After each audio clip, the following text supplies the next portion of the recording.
다시 이어서 해보겠습니다. 거듭. 하여튼 저는 좀 더 많은 것을 알려드리고 좀 더 쉽게 알려드리려고 하는 것이 여러분들을 좀 지루하거나 좀 답답하게 만들어 드릴 건 아닌가 싶습니다만, 어쨌든 제가 생각하는 그런 기준에서는 뭐 이렇게 만드는 방법 잠깐 보여드리고 뭐 하는 것은 크게 제가 보는 입장에서 그게 중요한 게 아닙니다. 말씀드린 것처럼 원리나 개념을 아시고, 제가 이제 또 새길로 셉니다만, 제가 술교육이나 식초교육을 받으러 다니다 보면은 어떤 이론 시간에는 집중 안 하시는 분들이 많으세요. 이론 시간에는 뭐 딴짓 하시거나 막 하시다가 나중에 실습하는 시간엔 눈이 막 동그래져 가지고 정신 바짝 차리시고 막 내가 한 번이라도 더 막 씻으시려고 하시고 치대 보려고 하시고 더 막 뭐 작업을 여하튼 막 버무리고 살수를 하고 막 이렇게 밥을 짓고 하는 그런 것들에 열성인 분들이 많은데요. 그런 건 사실 중요한 게 아닙니다. 그건 내가 원리나 개념만, 왜 그렇게 되는지, 왜 또 그래야 되는지만 알면 혼자도 얼마든지 해볼 수 있고 성공할 수 있는데, 그것을 중시하시는 분들이 계세요. 그러니까 왜를, 어떻게를 모르신 채로 선생님이 가르쳐 주는 그런 걸 한번 해보고 오는 것은 도움이 안 됩니다. 그냥 차라리 그런 만드는 과정은 못 해보고 실습을 못 해보시더라도 왜 고두밥을 지어야 되고 왜 그렇게 치대야 되고 왜 백세를 해야 되는지, 또 왜 살수를 하고 술 만들 때 경우지만은요, 또 왜 냉각을 하는지, 또 얼마만큼 숙성을 시켜야 되는 건지, 또 식초를 만들 때도 마찬가지로요. 그런 것들을, 그런 원리나 개념들을 좀 이해하신 다음에 접근을 하시면 훨씬 쉽고 편하게 하실 수 있는데, 그런 것들은 관심을 안 가지시고 오로지 한번 실습해보고 만들어 보는 것만 막 신경 쓰시는 분들이 계시는데, 그런 건 좀 지양하셨으면 좋겠다는 말씀 드리고요. 그리고 이제 마찬가지로 또 아까 유튜브 같은 데서 보면은 종초 없이 막걸리를 부어 놓고요, 막 저어가면서 그 위에 막 하얗게 김치에 끼는 골마지라고 있지 않습니까? 하얀 곰팡이라고 하긴 좀 뭐한데 어떤 점액질도 아니고 교질, 약간 셀룰로스 같기도 하고 뭐 그런 것들, 여튼 그런 골마지 비슷한 그런 막이 끼는데 그것을 초막이라고 하시면서 걷어내고 또 생기면 또 걷어내고 하시고 그것을 막걸리 식초라고 하시는 그런 경우도 제가 봤는데, 그건 막걸리 식초가 아닙니다. 그리고 그건 초막도 아닙니다. 이상 발효로 생긴 그냥 못 쓰는 막입니다. 그냥 그건 술 맛이 아니라 다른 신맛이나 이상한 맛이 난다고 해서 그게 발효된 게 아니라요, 그냥 상한 술 맛입니다. 상한 술 맛. 식초 맛이 아닙니다. 정상적인 발효 과정을 거쳐서 만들어진 것이 정상적인 식초 맛이나 향이 나는 거고요. 뭐 이상하게 발효 비슷한 과정, 발효도 아니고 부패도 아닌 그런 이상 발효, 뭐 중간에 어정쩡한 과정을 거쳐서 만들어진 그런 액은 식초가 아닙니다. 그냥 술도 아니고 식초도 아닌 중간에 어정쩡한, 상한 것도 아니고 안 상한 것도 아닌, 그냥 좀 어쨌든 드셔서 좋지 않은 해가 되는 그런 것일 수 있습니다. 뭐 그걸 식초로 알고 만드시고 또 이렇게 가르쳐 주시는 분들한테는 죄송한데, 제가 분명하게 그 단호히 말씀드릴 수 있습니다만 그것은 식초가 아닙니다. 그냥 식초 비슷한 발효나 부패 과정을 거치는 이상한 액체입니다. 모쪼록 그렇게 만들어 드시지 마시고요. 절대 드시셔서도 안 되고요. 그렇게 만드시지도 말고 또 따라 하시지도 않으셨으면 좋겠고요. 또 다른 분들 중에 그 물컹물컹하고 흐물흐물하고 좀 투명한 젤리 같은, 그러니까 초막이라고 하면서 좀 물컹물컹하고 흐물흐물한 그 동영상들 보시면 아실 수 있는 그런 게 있어요.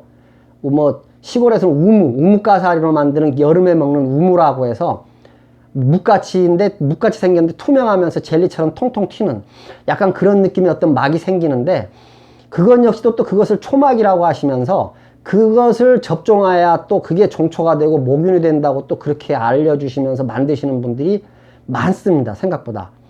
얼추 뭐 그렇게 식초 만드시는 뭐 동영상 올려놓으신 분들의 대다수가 그런 막을 이용해서 종초라고 하시고 모균이라고 하시면서 식초를 만드시는데요. 엄밀한 의미에서 그건 종초나 모균이 아닙니다. 초막은 맞습니다. 근데 초막의 한 형태, 한 종류의 셀룰로스라고 하는 어떤 초막의 한 분류고요. 형태인데, 물론 그것도 초막이라고 할 수는 있고 종초로 사용하실 수는 있습니다만, 곡물 식초에서 그런 막이 생기면 B급입니다. B급. 과일 식초에서는 그런 막이 생길 수도 있습니다. 그 약간 흐물흐물하고 물컹물컹하면서 투명한 젤리 같은 그런 막이 생길 수도 있지만, 그 셀룰로스 막이 과일 식초에서도 그게 생긴다고 하면 그건 역시도 B급 과일 식초입니다. 그러니까 생길 수는 있지만 생기지 않으면 좋은 막인 겁니다. 특히 곡물 식초에서는 더더구나 생겨서는 안 되고요. 생길 수는 있지만 그 생겼으면 그것은 좀 잘 못 만들어진 그런 식초라고 생각하시면 됩니다. 저희 같이 판매를 하는 사람들이 만약에 그런 막을 만들었다거나 그런 막이 생겼다 그러면 그 식초는 온전히 다 버리고요. 항아리도 소독을 해야 됩니다. 거기서 만들어진 그런 막이 만들어지면 계속 그런 막이 생깁니다. 그러니까 그런 막을 어떤 씨까지 완전히 없앨 수 있도록 소독을 해서 아무것도 없는 상태에서 다시 만들어야 되는 그런 겁니다. 그러니까 말씀드리지만 드실 수는 있고 초막의 한 형태이긴 하지만 몸에 해가 되는 그런 건 아닌데, 식초가 제대로 만들어졌을 때 생기는 그런 막은 아닙니다. 뭔가 좀 부족하고 서운하게 만들어졌을 때 생기는 막이 셀룰로스 막입니다.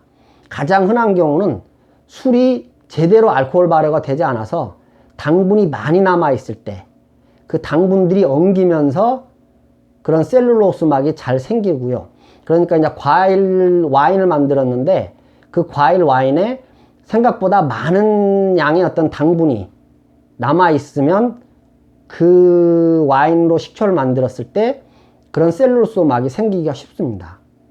그리고 이제 곡물의 경우도 그럴 수도 있겠지만, 곡물에 그렇게 당분이 남아서 셀룰로스 막이 생길 정도라 그러면 그 술은 좀 부족하고 서운한 술인 거죠. 식초 만들기에는 적당하지 않은 술입니다. 식초 만들 때 술은 좀 그 당분이 거의 좀 알코올화된, 거의 완전 발효에 가깝게 좀 된 그런 술을 가지고 식초를 만드셔야 되고요. 또 그렇게 만드시길 권해드립니다. 어쨌든 유튜브에서 나오는 그 흐물흐물한 그 셀룰로스 막을 종초라고 사용하시면 안 되시고요. 계속 그런 식초가 만들어지니까요.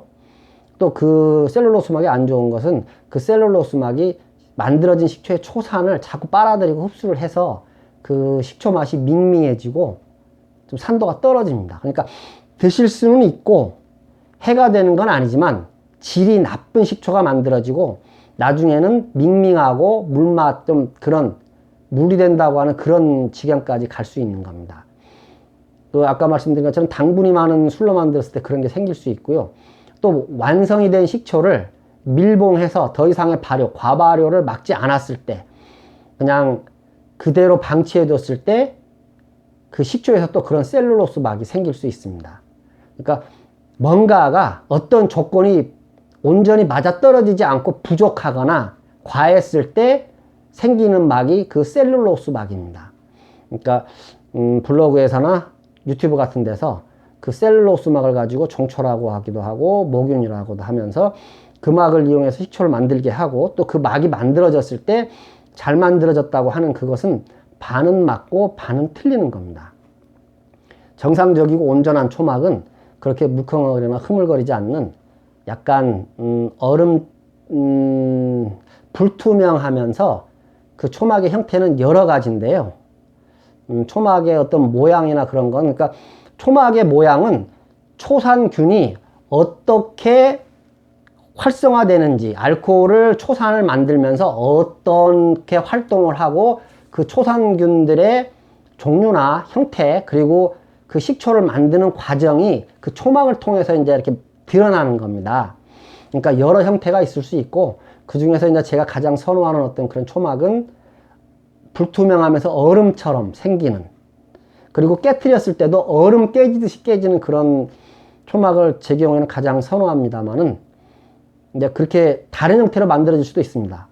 뭐 거미줄처럼도 생길 수 있고 어떤 뭐 동글동글한 뭐 여러 가지 하여튼 형태는 많을 수 있습니다만 분명한 건 그 골마지처럼 생기는 그런 희끗희끗하고 하얀 막은 초막이 아니고요.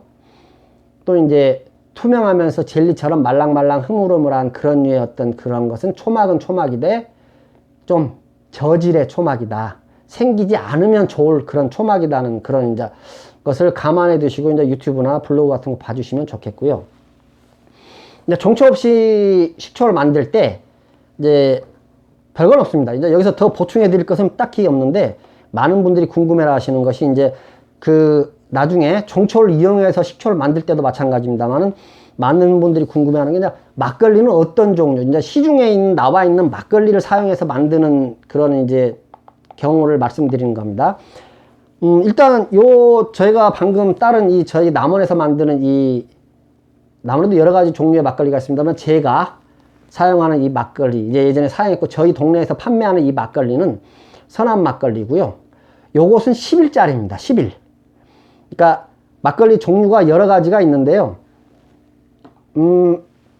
어떤 분들이 간접 광고가 될지도 모르겠습니다만 종초를 구입하시려고 하시는 분들 중에 아스파탐이 안 들어간 인공감미료가 안 들어간 막걸리를 이용해서 식초를 만들고 싶다고 하시면서 땡땡 산성 막걸리나 땡땡땡 막걸리 어떤 특정인 술 만드시는 분 장인 이름이고요. 또 이제 또 큰 회사에서 나온 뭐 땡땡 마을 막걸리 같은 거 그런 거 뭐 저는 까도 상관이 없으니까 뭐 느린마을 막걸리나 송명선 막걸리, 금정산성 막걸리 같은 걸 쓰시는 분들이 계시는데 뭐 그런 거 쓰실 수 있는 형편이시면 쓰시고요. 그걸 말리지는 않습니다. 그런 것들이 아스파탐이 없다고 해서 쓰시는데요. 그 외에 이제 일반 우리 동네에 있는 마트에 있는 그런 막걸리를 이용해서 만들려고 하시는 분들 경우에를 상정해서 말씀드리면 막걸리는 아무 막걸리나 괜찮습니다. 그 마트 냉장고에 들어있는 막걸리들이 사실은 다 생막걸리입니다. 생막걸리가 뭐 따로 있는 게 아니라요. 그 유통기한이 10일, 뭐 2주, 보름, 조금 많게는 한 달까지 그 정도 유통기한이 정해져 있는 그런 막걸리들이 사실은 다 생막걸리입니다. 양조장에서 만든 거고요. 효모균들이 활성화되어 있는 막걸리, 효모균이 활성화되어 있는 막걸리 결국은 생막걸리니까요. 그 냉장고 안에서도 저온 발효, 약간이나마 쭉 발효되고 있는 그런 것들이 생막걸리고요. 그러니까 뭐 특정 브랜드나 제품 따지실 건 없고요. 우리 마트에 있는 막걸리 중에 우리 동네 마트에 있는 막걸리 중에 내 마음이 가고 눈이 가는 그런 막걸리 이용해서 사용하시면 됩니다. 이제 그 중에도 약간 유통기한에 그 중에 보면 열흘짜리가 있고 2주짜리, 보름짜리가 있고 한 달짜리가 있는데 가급적이면 짧은 유통기한인 것이 좋겠지요. 그게 이제 더 어떤 방부 기능이 있는 그런 물질이 좀 덜 들어간 거고 또 이제 그런 거니까 그렇고요. 막걸리 종류는 어쨌든 뭐 크게 굳이 좋은 걸 구입해서 쓰셔도 되지만 그냥 우리 일반 마트에 있는 우리 동네 마트에 있는 막걸리 중에 아무거나 내 마음이 가는 막걸리 아무 걸로나 만드셔도 막걸리 식초는 된다는 거 굳이 너무 따지시거나 어렵게 하지 않으셔도 되고요. 말씀드린 것처럼 유통기한은 좀 적은 막걸리가 좋고 대신 이제 냉장고에서 바로 구입하셔서 하지는 마시고 처음에는 괜찮고요. 종초하고 섞을 때는 이제 실온에서 하루나 이틀 정도를 두셔서 종초하고의 어떤 온도, 종초하고의 막걸리 이건 냉장고에 들었었던 거니까 차잖아요. 그러니까 이제 종초 같은 걸 만약 사용하신다면 종초는 실온에 있으니까 차지 않으니까 그 종초하고 막걸리의 온도를 맞춰주는 정도로 하루 이틀 밖에 실온에 두셨다가 합쳐주시면 좋고요. 또 이제 식초를 만들 때 사용하시는 막걸리는 아까 말씀드린 것처럼 당분이 가급적이면 많이 완전 발효에 가깝도록 알코올이 되면 좋으니까 실온에서 하루나 이틀 뭐 2, 3일도 괜찮습니다. 그 당분이 마저 다 알코올로 바뀔 수 있게 좀 2, 3일 정도 두셨다가 쓰시는 것도 괜찮고요. 어쨌든 유통기한이 넘은 막걸리도 괜찮고요. 그런 의미에서는 그러니까 식초를 만드시려고 하면 싱싱한 양조장에서 나온 지 며칠 안 된 것보다는 양조장에서 나온 지 좀 오래된 막걸리가 더 좋다고요. 그 안에는 어떤 당분이 조금이나마 더 알코올로 바뀌었을 테니까. 그러니까 아까 말씀드린 것처럼 셀룰로스 막이 생길 위험도 줄고 그 알코올이 초산이 되는 거니까. 그러니까 더 진하고 더 산도가 높은 식초 만드는 데도 도움이 되고. 어쨌든 그런 이유로 막걸리는 유통기한이 좀 짤 때 양조장에서 유통기한은 짤 때 양조장에서 나와가지고 유통된 시간은 긴 이해가 좀 되실까요? 그런 막걸리를 쓰시면 좋겠고요. 또 이제 막걸리도 양조장 따라서 수입산 밀가루를 쓰는 막걸리가 있고 수입산 쌀을 쓰는 막걸리가 있고요. 국내산 쌀을 쓰는 막걸리가 있는데 국내산 쌀을 쓰는 막걸리 이제 거의 없다고 보시는 게 맞겠고요. 이제 구하실 수만 있으시면 구하셔야지요. 근데 이제 구하실 수 없으시면 수입산 쌀로 만든 막걸리가 수입산 밀로 만든 막걸리보다는 낫겠지요. 근데 수입산 밀로 만든 막걸리도 식초는 됩니다. 뭐 특별히 식초가 잘 안 되거나 하지는 않고요. 어쨌든 이제 재료가 국내산 쌀, 수입산 밀가루 순으로 좀 더 좋은 재료로 만든 술을 쓰시면 좋다는 걸 말씀드리고요. 그리고 이제 그 외에는 아까 말씀드린 것처럼 이런 시야천으로 막걸리를 붓고 시야천이나 면을 이용해서 한지보다는 면이 낫고요. 면보다는 시야천이 낫습니다. 왜냐하면 아까 말씀드린 것처럼 초산균이 공기 중에 떠 있다고 그랬잖아요. 공기 중에 떠 있는 미세먼지에 붙어서 다니다가 이 술에 내려앉는 건데 이 한지보다는 투과율, 여과율이 한지는 이 시야천이나 면보다 그 통과시켜주는 그 투과율이 낮지요. 그러니까 미세먼지를 더 많이 거른단 말이죠. 이 면이나 시야천보다. 그러면서 제가 우스갯소리로 지금 코로나 때문에 한참 유행하고 있는 우리 마스크 KF94 마스크를 만약에 이 위에 씌워 놓는다면 술이 식초가 안 된 채로 썩어버리기가 쉽습니다. 왜냐하면 KF94 마스크는 미세먼지를 온전히 다 걸러버리니까요. 미세먼지에 붙어있는 초산균이 막걸리로 들어갈 수가 없죠. 그렇죠? 그 마스크에서 미세먼지를 온전히 다 걸러버리면 그 미세먼지에 붙어있는 초산균이 술에 들어갈 수가 없고 초산균이 술에 들어가지 못하면 초산 발효가 될 수가 없지요. 그러니까 가급적이면 한지도 좋습니다만은 면, 삼배 같은 게 좋고 또 구하실 수만 있으시면 이런 시야천을 구하셔서 만드시면 훨씬 좋다는 말씀 드리고요.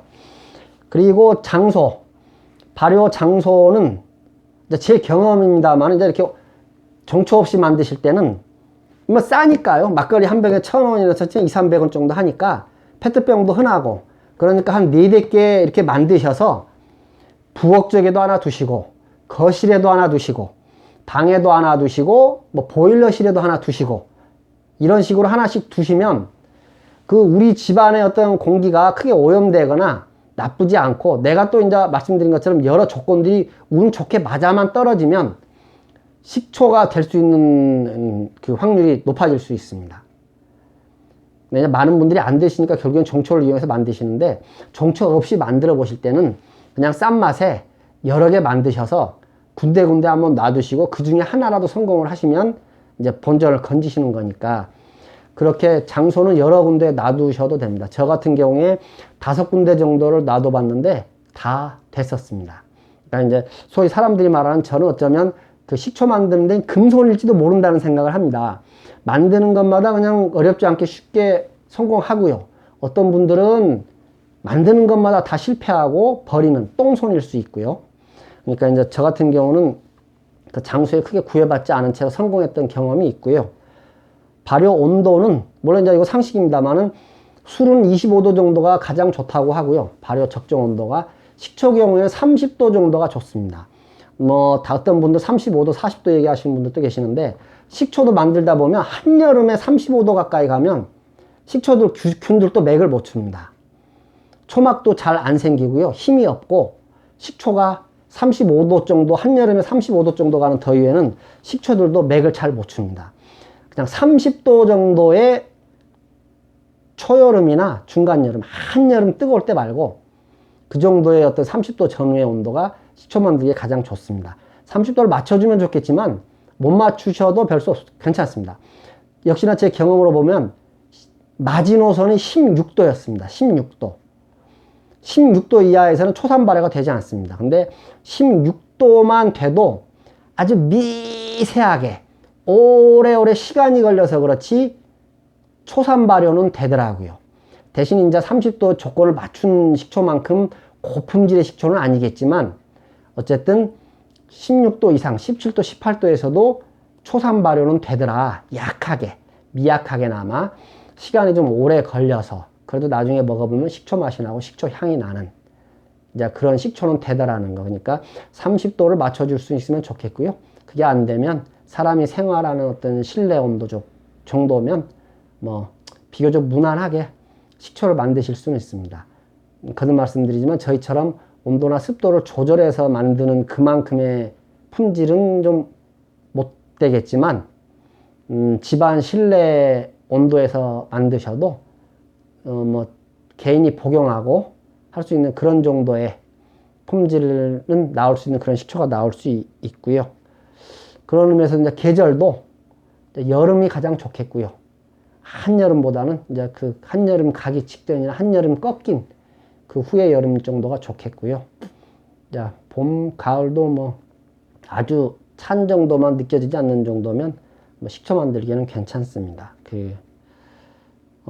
예. 더 궁금하신 게 있을 수 있겠습니다만 대략 그러니까 어려운 건 아니라고요. 운만 맞으면 모든 것이 합력하여 선을 이룰 수 있는 것처럼 여러 조건들이 식초가 되는 방향으로만 움직이고 맞아 떨어지면 종초 없이도 식초를 만들 수가 있습니다. 100에 한두 분, 두세 분 정도는 성공을 하실 수 있고요. 이제 그런 행운을 기대하면서 한번 만들어 보시길 바라겠고요. 이제 다음에는 종초를 이용해서 좀 더 쉽게 아까 말씀드린 것처럼 그 힘 없는 병아리가 안에서 조금 쪼면서 어렵고 힘들게 100분의 1이나 100분의 2 되는 그런 확률로 해서 식초를 만들기보다는 보다 확실하고 강력하게 뭐 거의 실패 없이 식초를 만들 수 있는 그런 종초를 이용해서 식초를 만들 수 있는 그 방법에 대해서 한번 말씀을 드려보겠습니다. 예. 여튼 긴 시간 고생하셨고요. 그리고 다음번에 말씀을 드리려고 했는데 어차피 이제 식초 만들기에 들어갔으니까요. 요게 한번 이제 제 블로그 말씀을 들어서 이제 좀 그런 분들 네이버 블로그에 브라보 마이너리티라는 블로그가 있습니다. 이 블로그에 한번 찾아주셔서 이제 관련되는 그런 것들 한번 읽어봐 주시고요. 또 이제 그 아래는 제 메일 주소고요. 메일로 연락해 주시면 뭐 좀 그렇고요. 그 아래는 제 휴대폰 번호입니다만 가급적이면 휴대폰은 죄송스럽습니다만 뭐 진짜 구입 의사가 있으시거나 아니면 꼭 필수 불가결한 그런 경우에만 연락을 좀 주시고 뭐 사소한 그냥 이렇게 소위 간보는 뭐 그리고 이제 뭐 어떤 본인의 어떤 개인적인 궁금증을 해결하는 뭐 그런 정도의 그런 하여튼 제가 좀 황당한 그런 경우는 좀 자제해 주셨으면 좋겠고요.